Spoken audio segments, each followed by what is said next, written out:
Jotkut nukkuvat traumaunta. Miksi? Siksi, koska meidän hereilläolon ja unessaolon välillä on vain aivojen värähdetaajuusasteita. Niitä on 5.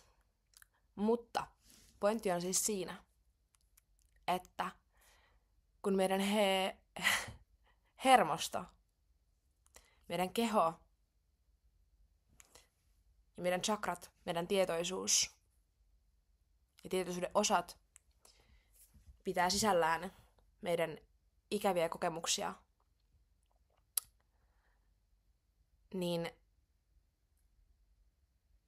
meidän hermosto hakee herkästi eri riippuvaisuuksista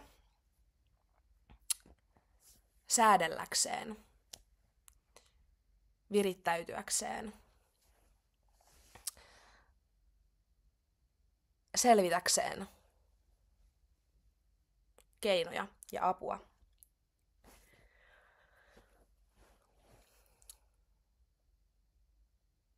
Onko sulla haitallisia ajatus, toiminta tai tunne käyttäytymistä? Onko sulla jotain ikäviä juttuja, missä sä haluaisit päästä eroon, mitkä jotenkin estää sun kulkua, jarruttaa, jumittaa ja haittaa elämässä? Mulla voisi olla niihin vastauksia ja avaimia. Ja keinoja päästä pois selviytymisestä, takas rauhan tilaan, luomisen tilaan, luovuuden tilaan, nautinnon tilaan, onnellisuuden tilaan.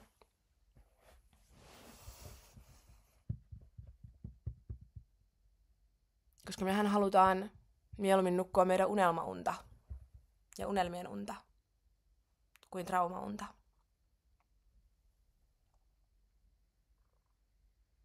Jos kiinnostaa, niin jää seuraamaan. Heippa!